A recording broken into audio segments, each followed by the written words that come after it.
নতুন মা হওয়ার জন্য আজকে কিন্তু আমি এই প্রোডাক্টটা কিনে ঠকে গেলাম। যেহেতু আমি নতুন মা হয়েছি, বাচ্চাদের সমস্ত জিনিসপত্র আমার কাছে কিন্তু একদম নতুন। যেরকম আইডিয়াও কম, সেরকম এক্সপিরিয়েন্স কম থাকাটাও স্বাভাবিক। এর সাথে আমি অর্ডার দিয়েছিলাম বাবুর জন্য প্যাম্পাস। এর আগে আমি বাবুর জন্য প্যাম্পাস কোম্পানির প্যাম্পাসগুলো কিন্তু ব্যবহার করেছি, ওগুলো তো ভীষণই ভালো। কিন্তু যেহেতু ভালো, ওগুলো ভীষণ কস্টলিও পড়ে যায়, যেহেতু রেগুলার ব্যবহার করি, তো অনেকটা কস্টলি পড়ে যাচ্ছিলো। তার জন্য আমি মানে একটু কম প্রাইসের মধ্যে প্যাম্পাস খুঁজছিলাম। তো মিশোতে যখন সার্চ করছিলাম, আমার সামনে কিন্তু এই প্রোডাক্টটা দেখিয়েছিল। তো দাম দেখে আমি কিন্তু এই প্রোডাক্টটা অর্ডার দিয়েছিলাম। কিন্তু যখন আমি অর্ডার দিই, একবারও ভাবিনি এই প্রোডাক্টটা আমি কিন্তু বাচ্চার জন্য নিচ্ছি।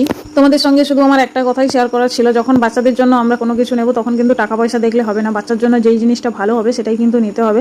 কম দামের জন্য আজকে কিন্তু আমি এই প্যাম্পাসগুলো অর্ডার দিয়েছিলাম, কিন্তু প্যাম্পাসগুলো সত্যি খুবই খারাপ এসছে। এগুলো একদম সফট না, একটু হার্ড টাইপের, মানে খসখসে টাইপের এরকম। আমি যেহেতু ব্যবহার করার পর রিভিউ দিচ্ছি তোমাদের সঙ্গে, তো এগুলো যে অ্যাবজর্ব করবে এই জিনিসটার পাওয়ারও খুবই কম। আর যাদের বাচ্চা বড় হয়ে গেছে, 2-3 ঘন্টার জন্য ব্যবহার করলে ঠিক আছে, যাদের কিন্তু ছোটো বাচ্চা এরকম প্রোডাক্ট কেউ ব্যবহার